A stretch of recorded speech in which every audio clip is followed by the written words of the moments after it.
For 2 years, nobody looked at him twice. They walked past his cage, they saw his color, and they kept moving. He was a black cat, and in a town that still whispered old superstitions, that was enough to make people afraid. The shelter gave him a name, Onyx, after the stone. Dark, silent, overlooked. But Onyx was not empty inside. He watched every family that walked through those doors. He pressed one soft paw against the bars and he waited. Every single time, they chose someone else. "He's been here longer than any cat we have," one volunteer whispered one evening. "People think a black cat brings bad luck. It's just a story, but stories are hard to fight." And so Onyx stayed. Winter came, families came and went, and the black cat in cage number 9 kept waiting for someone who wasn't afraid of the dark. But what happened one quiet Tuesday morning would change everything. His name was Daniel, 29 years old. He walked into the shelter that day looking for nothing in particular, maybe company, maybe a reason to come home to something. He didn't believe in luck, good or bad. He walked down the row of cages, and one by one, the cats reached for him. Loud ones, bright ones, cats that knew how to be chosen. And then he stopped, at cage number 9. Onyx didn't meow, he didn't beg, he just lifted his head, and 2 enormous golden eyes looked straight into Daniel's. For a long moment, neither of them moved. "How long has he been here?" Daniel asked. The volunteer sighed. "Almost 2 years. Nobody wants him. It's the color. People come in, they see a black cat, and they just walk away." Daniel knelt down. He put his hand near the bars, and slowly, carefully, Onyx pressed his forehead against it. That was the moment. Something shifted in the air that day. "I'll take him," Daniel said quietly. The volunteer blinked. "Are you sure? A lot of people say black cats are—" "I don't care what people say. He picked me first." And just like that, after 700 lonely days, Onyx had a home. The first night was strange for both of them. Onyx explored every corner of the small apartment slowly, cautiously, like he was waiting for it all to disappear. He didn't sleep on the bed. He sat by the door instead, watching, guarding, as if he still couldn't believe he was allowed to stay. Daniel didn't push, he didn't force it, he just let the little cat learn, at his own pace, that the waiting was finally over. But by morning, everything changed. Daniel woke up to a strange sound coming from the kitchen, a soft clatter, a gentle bump. He walked in, and there he was, Onyx, perched proudly inside the dish rack, wedged between the clean plates like he owned the entire kitchen, those huge golden eyes staring back with absolute confidence. Daniel burst out laughing. "You've been here one night and you already think this is your castle?" And from that morning on, it became their little ritual.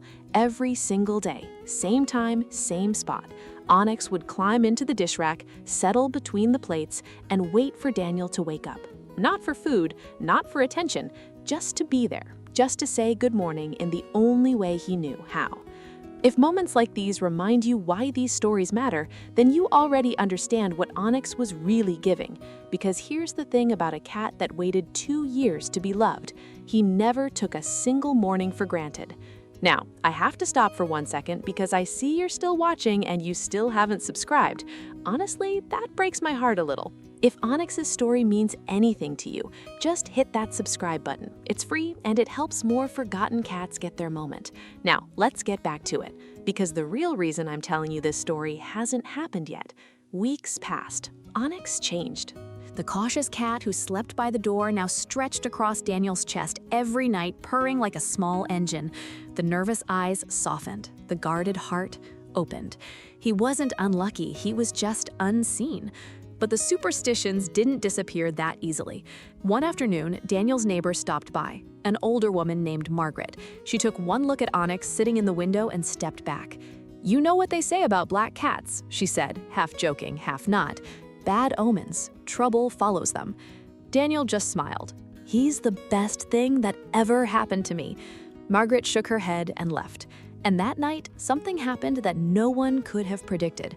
It was 3 in the morning. Daniel was fast asleep. The apartment was silent. But Onyx wasn't sleeping. He was sitting up, ears flat, body tense, staring at the kitchen door. Then he started to cry. Not a normal meow, a loud, urgent, desperate sound, over and over. Daniel stirred. "Onyx, go back to sleep."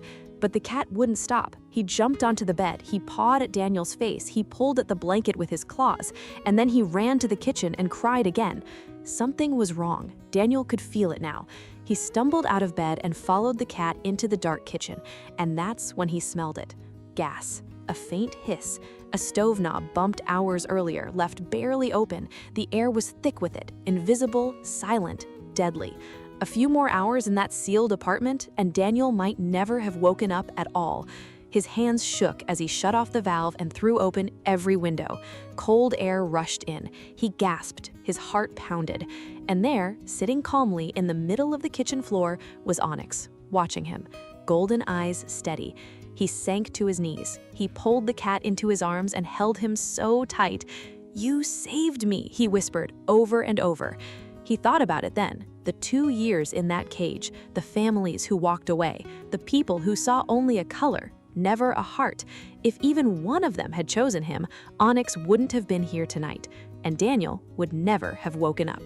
The cat everyone called cursed, the cat nobody wanted for 2 long years, the black cat they said would bring nothing but bad luck, he had just given Daniel the greatest gift of all. Another morning. Some stories are simply too important to keep to yourself, and this is one of them. The next day, Daniel knocked on Margaret's door. He told her everything. The gas, the 3 a.m. warning, the cries that wouldn't stop. Margaret listened in silence, and when he finished, her eyes were wet. "I judged him by his color," she said softly. "I've done that my whole life. I was wrong." A week later, Margaret adopted a black cat of her own from the very same shelter, from cage number 9's old neighborhood. Because sometimes, all it takes is one story to break a superstition that lasted a lifetime. Today, Onyx still climbs into the dish rack every morning. He still greets Daniel with those huge golden eyes. He still purrs like a tiny engine every single night. But now, he isn't the cat nobody wanted. He's the cat who was there. The cat who waited, the cat who loved so quietly, so patiently, that he ended up saving the one person brave enough to see him. Because luck was never the story. Love was. Love doesn't care what color you are. Love doesn't follow superstitions. Sometimes love waits behind cold metal bars for 700 days. And sometimes love comes back to save you in the darkest hour on 4 soft, silent paws. If you're ever thinking of adopting, please remember this. The ones nobody wants are so often the ones who love you the deepest. They're not bad luck. They're quiet little miracles, just waiting for someone to look twice. So, let me ask you, would you adopt a black cat and give him a chance to change your life? Or do you still believe the old superstitions? Tell me honestly in the comments below.